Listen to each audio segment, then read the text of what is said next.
So before I start this video, I want to make it very clear that I am not a recommended candidate and I have never been recommended by the SSB. But I'm still making this video because I have been to 11 SSBs and out of those 11 attempts, I was screened in 9 times and I was screened out 2 times. So what happens is that whenever you clear a certain exam, maybe FCAT, CDS, NDA or whatever, or even in my case the PPDT part, which is the first thing which happens in SSB. So what happens is that naturally your friends will ask you that how do you manage to clear the SSB and the PPDT, sorry, or how do you manage to clear those written exams and all. For written exams I have some videos on FCAT and CDS which you can watch. I will link them down here in I button or description or whatever. And for PPDT, I decided to make this video so that whenever someone asks me, I'll just forward this link to them, and this is going to save a lot of time for me, and it is also going to help them because they will get a consistent information. Everyone will get consistent information, everyone will get the same information, because what happens is that I'll tell 2-3 things to this guy and then maybe I just forget telling some things to him, and then maybe I tell some extra things to some other guy. So again, so consistent information and time saving for me. And yes, this video is going to be in English because I believe that in PPDT you have to speak in English at the end of the day. So it makes more sense that I should make this video in English. But still, if someone wants to listen to this video in Hindi, or if someone wants me to make this video in Hindi, I'll be more than happy to do that for you, because I myself feel more comfortable speaking Hindi, and I feel that I feel more confident speaking in Hindi and as compared to English. So if you want to watch this video in Hindi, just tell me and I'll make another video in Hindi. Anyways, so I'll be, and if you know that it is raining outside, so it is not my fault, so sorry in advance, apologies in advance. And again, second thing is that my English is not the best, and I will make some grammatical errors in this video, I know, and I will make some pronunciation mistakes as well, and I will get stuck 2 or 3 or maybe like 20-30 times in this video, but anyways, let us see what happens. So I'll be discussing the tasks in detail, what are the things that are required to be done and what are the mistakes that are required to be avoided, and for each task that happens in the stage 1, which is screening. And if you are wondering what I am looking down, it is the teleprompter. That again, cheap joke that I should not be making. Anyways, so first of all, first thing that happens there is OIR test. OIR stands for Officer Intelligence Rating. So in that they will give you 2 sets of 50 questions, easy to moderate level reasoning level questions, that I would say. So if you are aware about the SSC level reasoning questions, and if you have experience solving the FCAT level reasoning questions, or then you will be then it is a cakewalk for you, and you do not have to worry too much about this. But still, if you have never solved any reasoning questions, or it is something that is new for you, then I would say that just Google that OIR questions SSB, and you will find like thousands of questions. And I believe that any average man, average person with average level of intelligence can ace this OIR task in like 3, 4, 5 days of practice. It is more than enough. The questions are not that hard anyways. So, but still, if you feel that you need some extra practice, again, how much practice you need depends on how, at what level you actually stand right now. So that is personal, and do whatever you feel like doing for that. The mistake that you have to avoid in OIR is to avoid taking it lightly. So I have seen many repeaters say that OIR does not matter, and they are not going to check 300-400 copies of OIR. But for me it does not make any sense, because if they are taking a certain test, then it means that it actually carries some weightage. And if they were not actually checking those OIR sheets, then why are they even taking this OIR test? So do not take it lightly, and just give the test with a calm mind, and you will ace in this OIR test.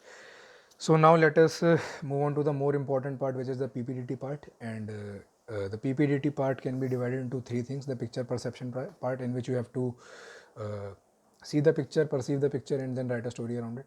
And second part is the narration part, and the third part is the discussion part. So I'll be talking about each one of them in detail. And So first of all, let us talk about the picture perception part, the story writing part. You will be shown a picture and you will get 30 seconds of time to perceive that picture, and then you will get 1 minute of time to record the details of the characters that you perceived in the picture. So you have to note down their age, sex, mood, and you also have to note down the action, that is the summary of your story. So don't worry, you will get some detailed instructions there, and I believe that they'll do a better job at explaining the instructions, so I'm not doing that here, but I'll just go through briefly about every task. After that 1 minute, you will be given 4 minutes of time to actually write your story, and your story needs to have three components. First is that what led to the situation that is happening in the picture, what is actually then happening in the picture, and what is going to be the likely outcome of the picture. And your story has to revolve around a central character as well. So your central character has to solve whatever situation is happening in that story.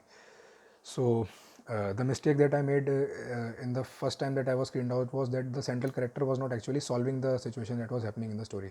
So I made a story that the central character approaches the sarpanch of the village and then tells him the situation, and then the sarpanch solves the situation, not the central character. So avoid making this mistake. And second time that I was screened out, I made the mistake that I was not able to perceive the picture properly. So uh, because I was not able to perceive the picture properly, I was not able to write a very good story around it. And because I was not able to write a good story, my ideas were not accepted in the group, and as a result, I was screened out. So avoid making these mistakes, and this is for the perception part. Now talking about the stories, the kind of stories that you should be writing and you should not be writing. So first of all, avoid writing irrelevant stories. So for example, I still remember that it was my second CDS SSB, if I remember correctly. It was for OTA 113th course, SSC non-tech 113 course for OTA, and we were shown a picture of a helicopter, and 4 or 5 soldiers were slithering out of that helicopter, and sorry, I just finished having my breakfast, and I'm just having all sorts of Dakar aa rahi hai. I do not know the English translation of Dakar aa rahi hai, so there's that. Sorry for that. And yes, I was talking about irrelevant stories. So avoid making irrelevant stories. So we were shown a picture of a helicopter, and 4 or 5 soldiers were slithering out of that helicopter, and the action was it was a clear cut instruction, it was a clear cut indication that we have to make a story around a military operation or a military exercise, or maybe some disaster rescue operation, or maybe something related to armed forces or military or whatever the guys in helicopter and soldier, whatever soldiers in helicopters do. But still some people made story around plantation drive, some people made story around women empowerment. I do not know how you can empower a woman inside a helicopter when 4 soldiers are slithering out of the helicopter, and I do not know how you can carry out a successful plantation drive inside a helicopter with the help of 4 soldiers. So avoid making these irrelevant stories. Second thing is that avoid making outright ridiculous, funny, comical stories. So again, I'll give you some examples. There was one image in which there was a square box, and around that square box, at one edge of the square box, there was one person sitting there. So one person made a story that there was a maid, she was very hardworking, and उसने मतलब चादर बिछा दी, मतलब बहुत अच्छे से चादर बिछा दी. I am not getting the English translation for this phrase कि उसने चादर बिछा दी.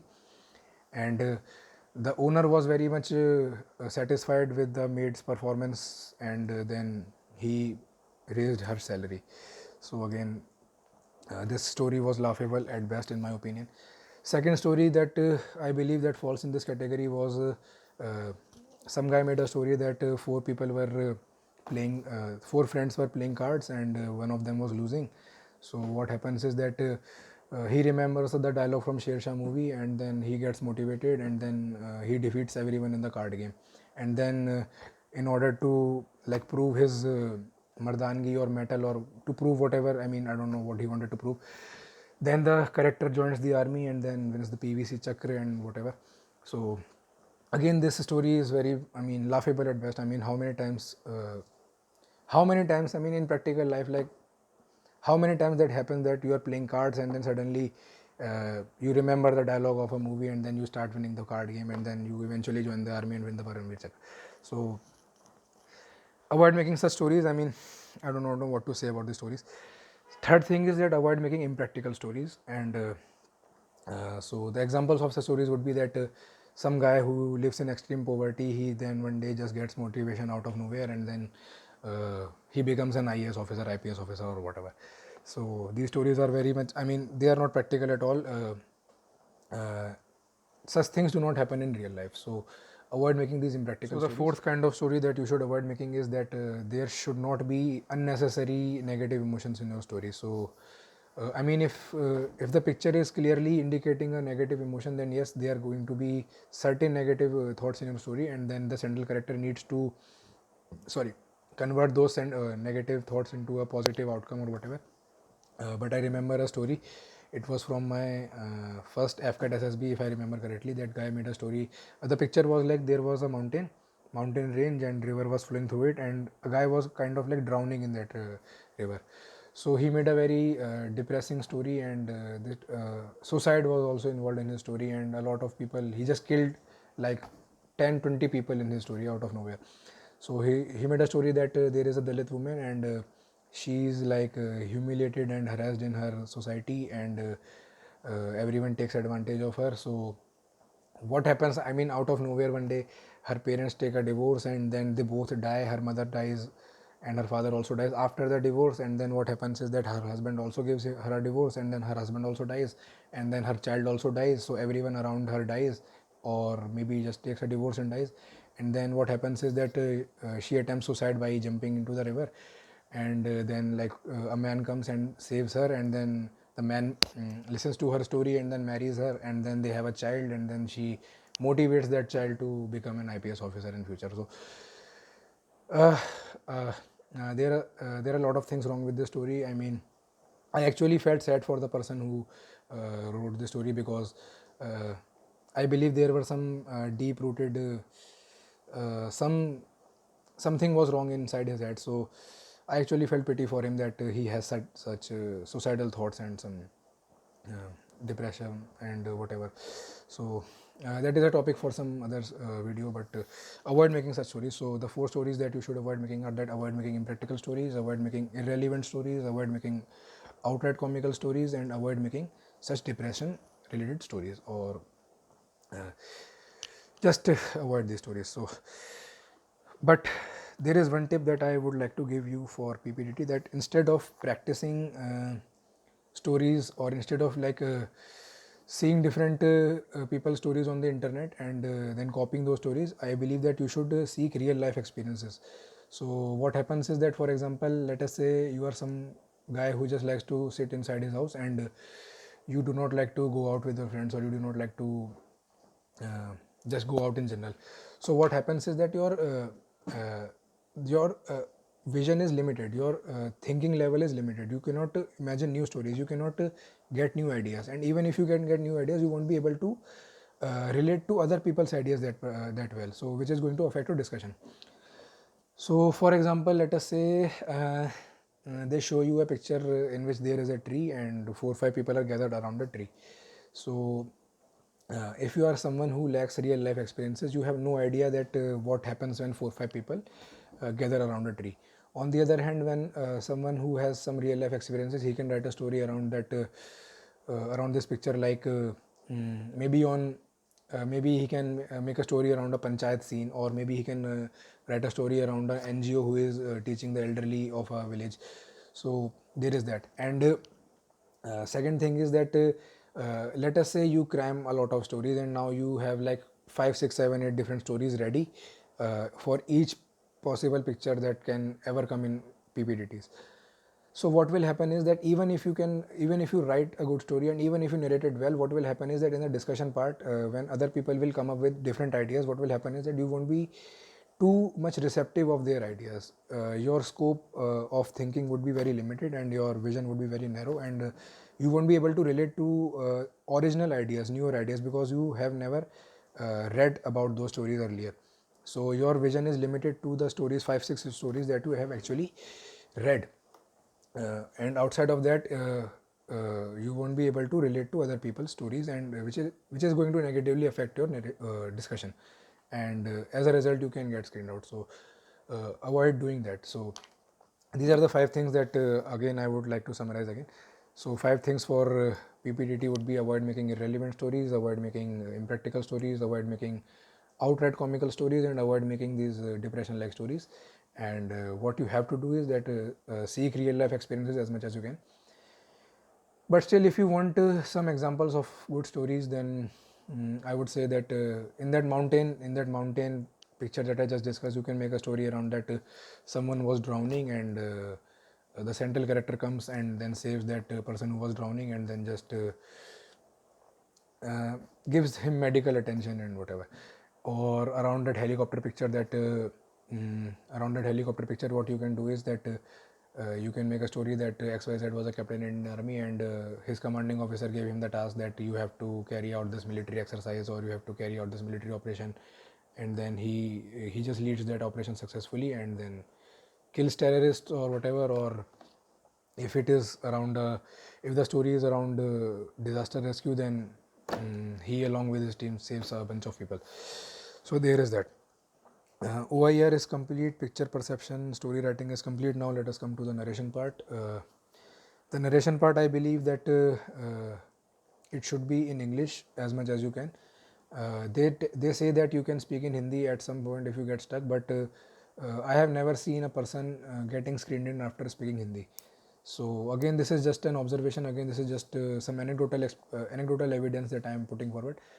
I do not know if it is true or not, but in my experience, whenever I have seen someone speak even a single sentence in Hindi, I have never seen that person getting screened in. So avoid speaking Hindi as much as possible, but it is at your own risk. So if you are trying to speak in Hindi, it is again at your own risk. So speak in English, and as far as the level of English is concerned, the fluency level of English is concerned, this much of English is fine, and I do not think that I have the best English in the world, and there is a lot of scope of improvement in my English. So but still with this level of English you can get through, and I have seen people with even worse English than mine and getting screened in, and I have seen people even better English than mine getting screened out.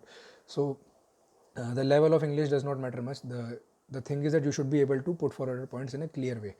The assessor should understand that what you are trying to say, and the candidate should also understand what you are trying to say. So that is enough. And the tips that I want to give you for this narration part is that first of all, do not stutter. Again, I have never seen a guy who stutters and then he just gets screened in. It does not happen. Stuttering denotes that you lack confidence, and stuttering also denotes that you do not believe in the story that you yourself have written. So avoid doing that at any cost. And if you are someone who stutters, I would advise you to start speaking in English with your family or your friends or whatever. In a few weeks or in a few months or so, you will gain enough confidence that you will stop stuttering. Second thing is that do not speak too fast or too slow. So if you are speaking too fast, what happens is that it shows that you lack confidence and you are trying to rush things because you do not believe in yourself and you have low self-esteem, it shows basically. So avoid speaking too fast, and at the same time avoid speaking too slow, because you get limited time to speak there. You get like 1 or maybe 2 minutes if they are generous. So find the right sweet spot between speaking too fast and between speaking too slow, and speak normally, I would say. I mean, this speed is sufficient. I mean, this is neither too slow, neither too fast. So some people say that I speak too fast, but I have never gotten this feedback in the SSB. So I believe I do not speak too fast or whatever. You can tell me if I do speak fast or if I do speak slow. Second thing is that another thing is that do not speak too loud or too soft.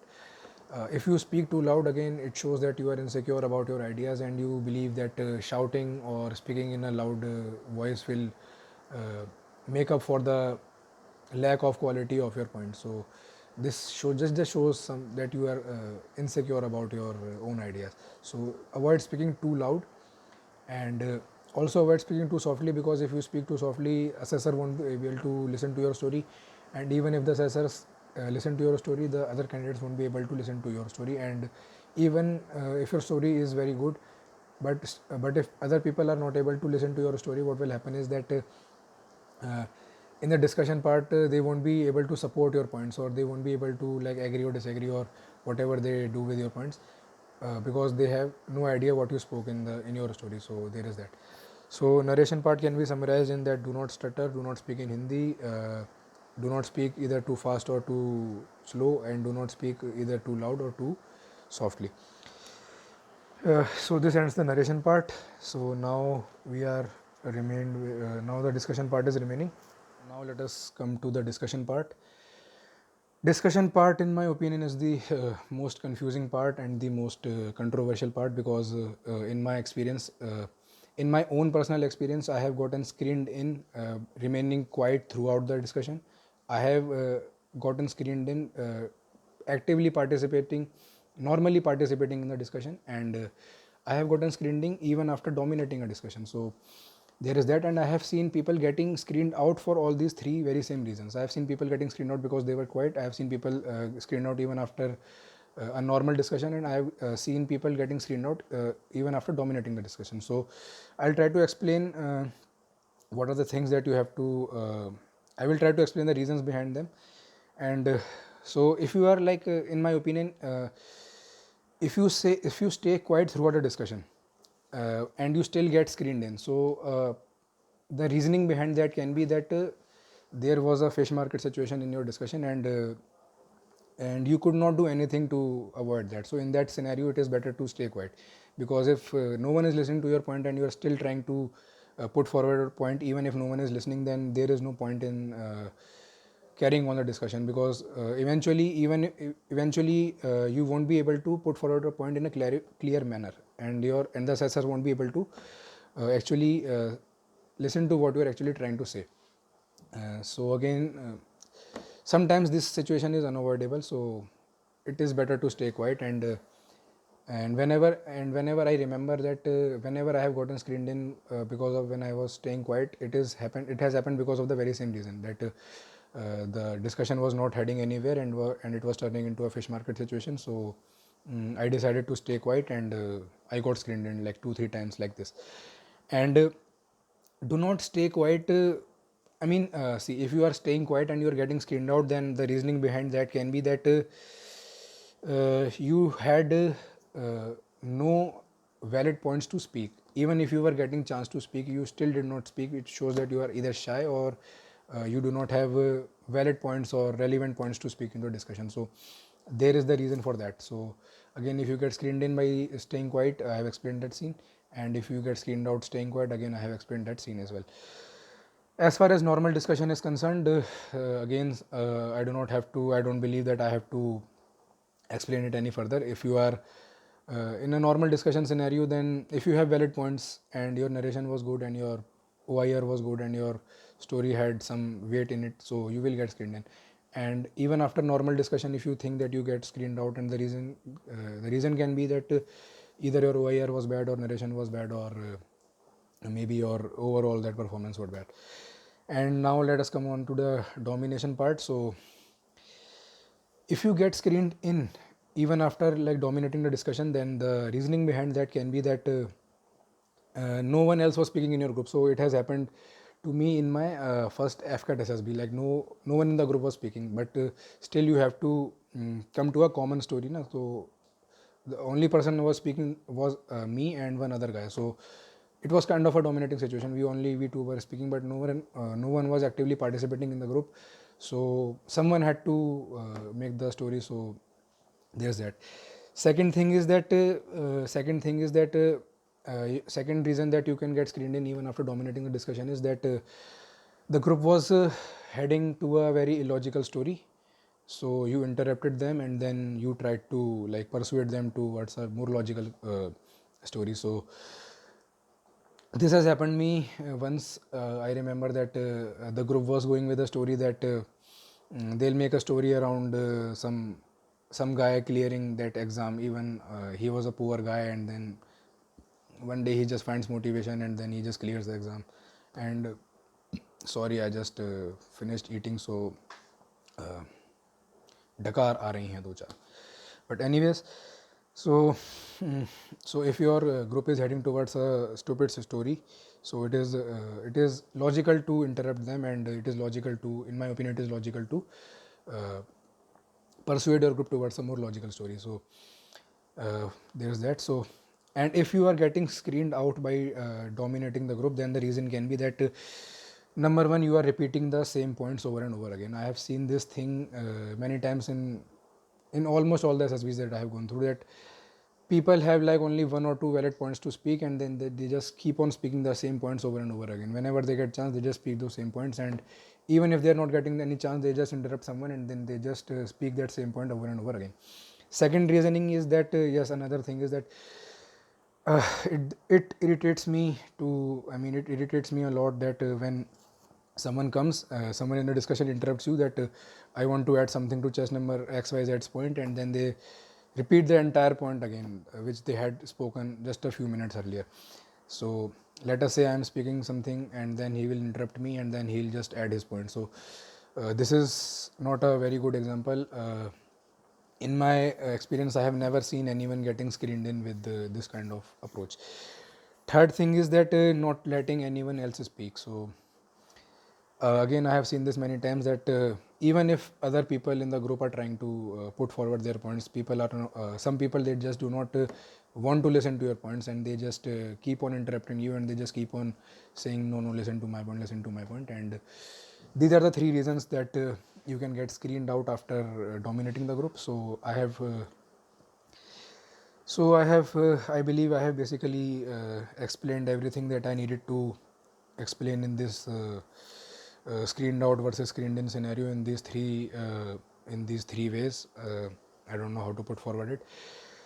Basically, the goal of the discussion is to arrive at a common consensus. So, uh, do do what you feel that will help your group to arrive to a common story.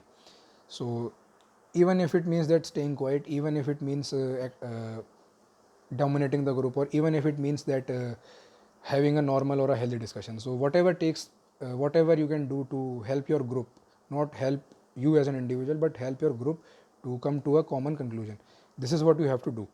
And that leads us to a question, that should we agree or should we disagree? Is it okay to disagree, or is it okay to agree to other people's points? So again, in my personal experience, and in my in my experience observing other people doing these things, what I have seen is that if someone, let us say chess number XYZ has a very logical story. So in one of my SSB, I just after listening to his story, I was very impressed, and in the discussion, I just said that I believe that we should go to chess number XYZ story. His story makes a lot of sense, and other people also agreed with this. So I was screened in that, and so I believe that again it comes down to the conclusion part, that you have to persuade your group to a common conclusion. So if you can help your group achieve that particular goal, then you will get screened in. So there is that. And feel free to disagree if you believe someone's idea is outright ridiculous. So I gave you the example of that maid story. So that example of that story in which everyone was dying and everyone was like getting divorced, the depression kind of story. So uh, I am a kind of person who if I see something illogical happening, what happens is I just cannot keep my mouth shut. I just this thing comes off as rude sometimes, but this is how I am. So what happens is that whenever I listen to something that is outright ridiculous or something illogical which does not make any sense, I just cannot keep my mouth shut, and I just openly disagree, and I just openly mention it that your story does not make any sense. So on numerous occasions I have said that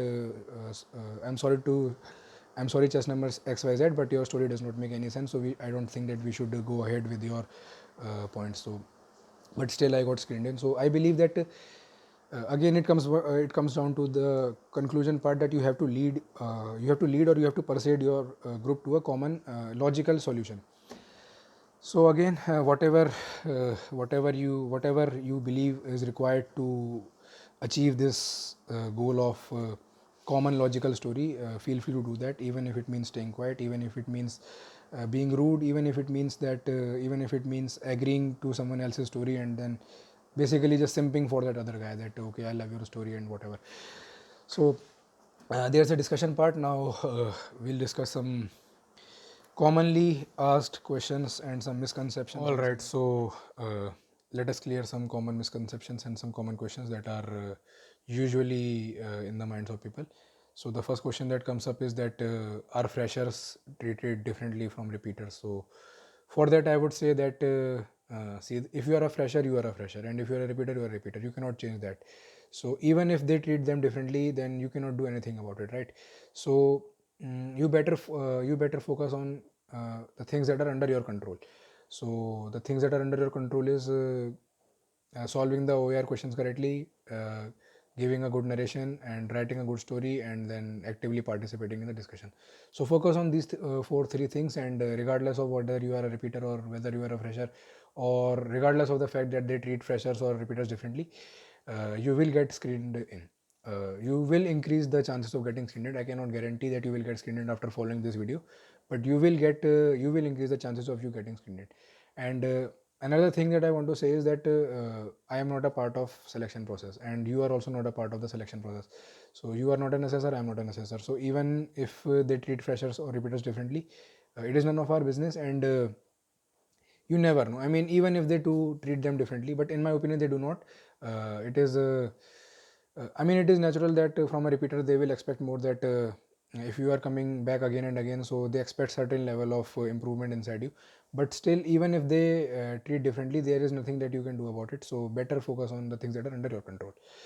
Second question that arises in most people's mind is that which task is more important, which task is less important, which task carries more weightage, which task carries less weightage.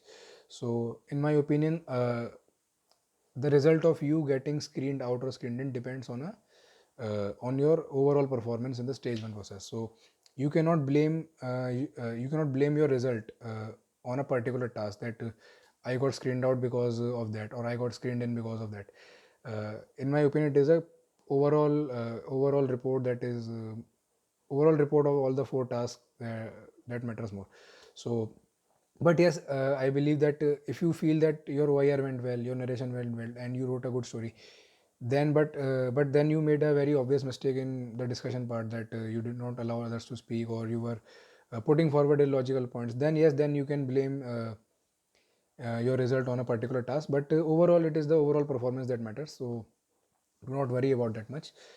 And having said that, I believe that I have spoken a lot about this topic, and I don't think that I have left anything. And if you think that I have left something that you wanted to hear or you wanted to listen, then let me know, and I'll clear that. And if you want me to make videos about other topics, then again let me know. I will be more than happy to do that for you. As of now, that was all that I had to say, and have a nice day.